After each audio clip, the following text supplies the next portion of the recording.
Hey guys, it's me again, Courtney King with King Realty. I just ended a live chat talking about buying rental properties in an LLC, and it dawned on me, I forgot one of the most important pieces, so why not come back on here?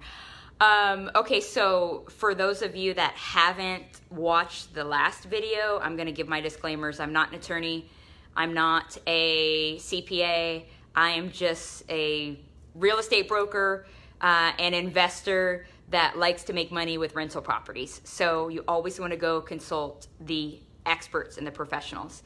But one of the most important things that I forgot on my last video was that one of the challenges with buying a rental property in an LLC has to do with financing. So if you are financing a rental property and you just formed an LLC, the reality is that LLC really doesn't have a track record anywhere. So you don't have like a Dun & Bradstreet number to establish corporate credit. Usually when you first form an LLC, there's just nothing for a lender to look at to really establish your credit worthiness or the legitimacy of your LLC. So what I've seen a lot of people do is they'll, let's say, buy a property under their names personally, later form the LLC, and then transfer the ownership of the property from them individually to the LLC.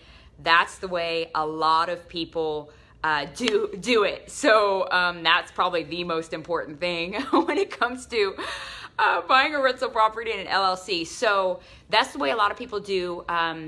I'll mention this just very briefly, although we could have a whole nother conversation about this.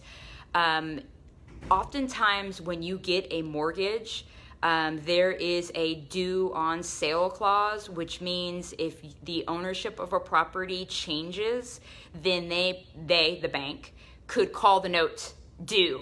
Like, even though you have this 30-year fixed, you transfer it to an LLC, they can call the note, and then you're on the hook, and you have to make this huge payment. I have never actually seen that done, so the odds of it actually happening, especially if you're current on your mortgage, you pay on time, and all of that good stuff, I don't think the odds are very high, but that's where you need to know. You need to talk to your attorney before you actually transfer the ownership into an LLC. So that's number one. And then just the whole financing thing, you know, on new LLCs is the biggest thing. I'm trying to think. There was another thing that I was going to say, and I totally lost it. I think that pretty much covers it. So if you are a new investor or you have an existing property that is under your name personally, talk to the proper people, the experts on transferring that to the LLC. It's actually a very easy thing to do because I've actually done it, well, for my dad.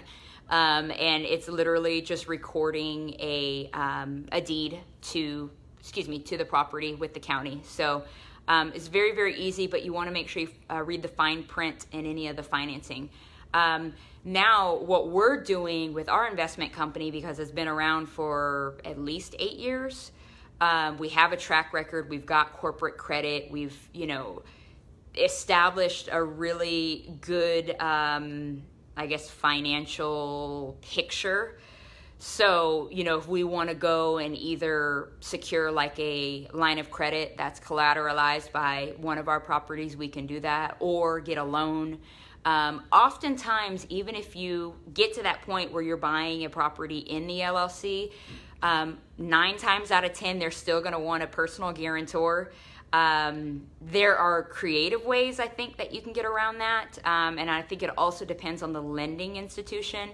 But at some point, you may have to sign a personal guarantee if you do purchase a property in the actual entity and not transfer it over later. So hope this helps. I'm sure I'm missing something, and that means I'll be back with another video. And I hope you guys enjoy the rest of your day. Remember, KingRealtyTX.com, YouTube at KingRealtyDFW, Twitter, Instagram at KingRealtyDFW, and then you got me on Facebook. So I will talk to you guys later.